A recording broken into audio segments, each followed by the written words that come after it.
A lot of media these days are made to be as rewatchable, replayable, and rereadable as possible, trying to keep the people, or as they like to call you, the consumers, coming back for more. More microtransactions, more spin-offs, more reboots, more money lining their pockets. This is one of the reasons I've become quite jaded with AAA games in the past few years. We've seen so many live service games that feel like an excuse to sell a battle pass and some skins, or games launched far before they are ready because the shareholders only see big dollar signs. Of course there's outliers, games that clearly prioritize the story or the player's experience over maximizing profit margins, but I find myself gravitating more and more toward indie games in recent years, and I feel like the main reason is that in most cases these games have a much clearer vision, and a lot less standing in their way from having that vision fully realized. Of course there are drawbacks, like money, but limitations breed creativity, and that is where indie games thrive. This isn't all to say replayability is bad. There are plenty of games I've played multiple times, but sometimes a game comes along that transports you into its world for the duration of your playthrough. You are no longer merely playing a game, but experiencing it. So much so that a second playthrough won't feel anywhere near as impactful, and you will spend the next few months trying to recapture that feeling with other games or even movies, television shows, or books. This is all an elaborate ploy to ramble about some of my favorite games of all time. Games I hold very close to my heart for one reason or another. So without further ado, these are the video games I wish I could experience again. I only played Outer Wilds for the first time back in 2023, so the experience is still a little fresh in my mind. Which is a bad thing, because it means I'm still very far away from forgetting core parts of the game, allowing me to replay it. I remember being hounded by my friends back then to play the game. They had all played it and loved it, to the point they would watch other people play it to try and live vicariously through them. But this wasn't some event unique to my friend group. The Outer Wilds community is notorious for two things. The first, for recommending the game with the phrase, "just trust me," because they don't want to spoil a single thing for anyone going into the game, which I find quite endearing. And the second, wanting to suffer from amnesia or dementia or something that would allow them to experience the game fresh for the first time again. People were treating this game like it was life-changing, so eventually I got around to playing the game. And I was never alone. I always had at least one or two friends watching me play in Discord, so it almost felt like a little community event, a shared experience. I got to experience a wonderful game, and they got to re-experience the game through a novice's eyes. After beating the game, my first thought was, why didn't I play this sooner? I would listen to the soundtrack for weeks after beating the game, and somehow it already felt nostalgic.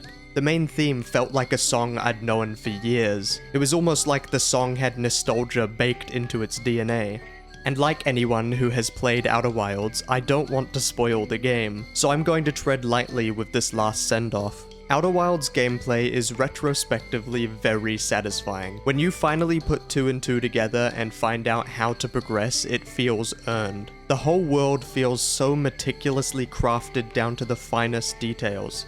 Getting in the spaceship for the first time and flying into space filled me with childlike awe. Like, which planet do I explore first? Where do I even start? The way the story is drip-fed to you through environmental storytelling and also just the writing encourages you to keep exploring every corner of this beautiful handcrafted solar system. The core gameplay loop and the story of the game can feel dreary at times, but I think it ultimately made me appreciate small moments more. The final scene of the game makes me cherish every moment I spend with family and friends.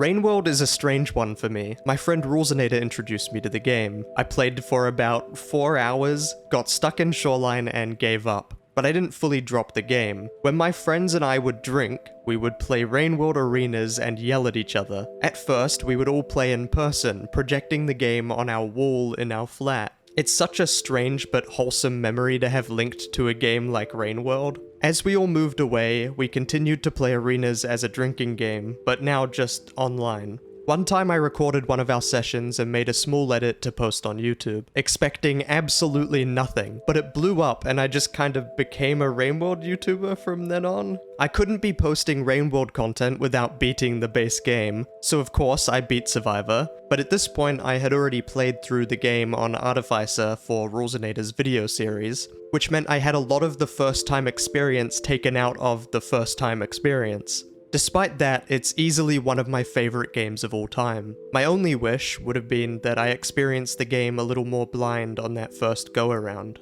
Everything about Rainworld is so unique, but I think one of the things I admire the most about it is it doesn't compromise any aspect of its gameplay or design philosophies to appeal to a larger audience. It commits fully to being hard and unforgiving, and I don't think it would work otherwise. The story and world of Rainworld wouldn't feel the same if the game spoon-fed the player. They sacrificed the game getting some truly shocking reviews to allow us to experience the game at its fullest potential.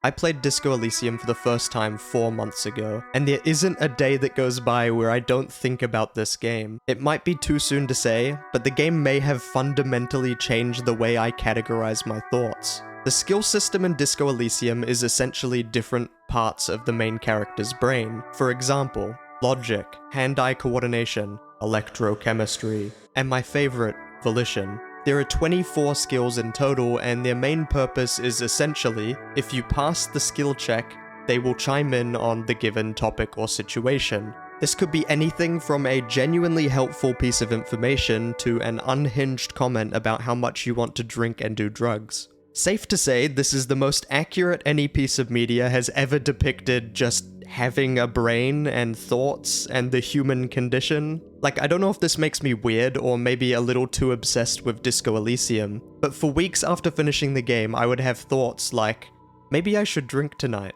and immediately clock that thought as electrochemistry. I think it's so impressive how much the game made me start questioning my own thoughts, because we are not our thoughts. Harry is not his thoughts. A skill chiming in and saying something questionable doesn't have an effect on any given situation unless you act on it.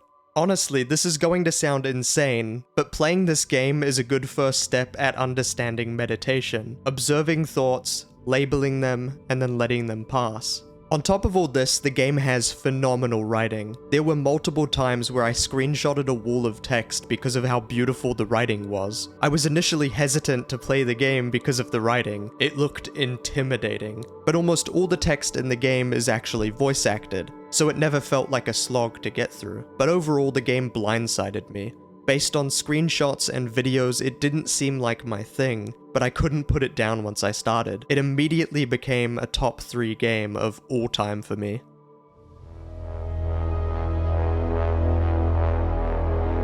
Hyperlight Drifter is without a doubt my favorite game of all time. I played it for the first time back in 2021, so I was quite late to the party, but I decided to try it out after seeing a clip of the opening cinematic. I didn't even need to see the gameplay. I was sold. The game's story is told entirely through visuals and environmental storytelling. No dialogue, no walls of text, no voice acting, nothing. It makes the story quite ambiguous, leaving a lot up to interpretation, but I think it works perfectly for the world they've created. The more I learnt about the behind-the-scenes creation of the game, the more meaningful the story became. I think, broadly speaking, getting to know the artist can tell you a lot about the art. Alex Preston is the founder of Heart Machine, the developers of Hyperlight Drifter, and he has congenital heart disease. He mentioned in an interview for the Vice YouTube channel that he could die at any moment, and that he didn't think he'd live past 30. The inspiration for the story of Hyperlight Drifter stems from Alex Preston's real-life experiences, the illness plaguing the Drifter and their search for hope. When I learnt this information, it made the ending somehow more hopeful. In spite of everything, Alex Preston and Heart Machine finished Hyperlight Drifter. Not only that, but he's still making games to this day, 8 years later. There's something so strange about being born into a doomed world, knowing one day you will die, but furthermore entering said world with an illness that makes you all the more aware of your mortality. Despite all that, you must go on. You must meet people. You must explore. You must overcome those hardships. Because you are going to meet that same fate eventually. You may as well try to make a difference in your little corner of the world, even if your corner of the world is just those close to you. I think it's beautiful that a piece of media can resonate with us so much that we want to relive that raw first experience. As much as I want to replay all of these games, I'm just glad I got to experience them at all. There are so many games out there, and probably hundreds that would qualify for this list and may still in the future, that I just haven't played yet. It's easy to say gaming is dead or it used to be better. So many people are spreading this perception. It's easy to be all doom and gloom about the state of gaming if all you play is the yearly Call of Duty and 2K games. Last year was a tremendous year for indie games. In fact, some months it was hard to keep up with how many bangers were releasing.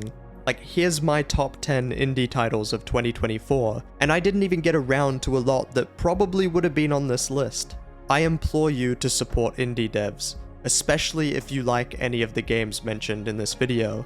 The video game industry is not in a great place right now, and it's becoming increasingly harder to make and fund these games. And for me personally, indie games are the beating heart of the industry. So please, go support indie developers. Wishlist their games, buy their games, play their games, review their games, make your own games. And I will leave you with a question. What is a video game you wish you could experience again?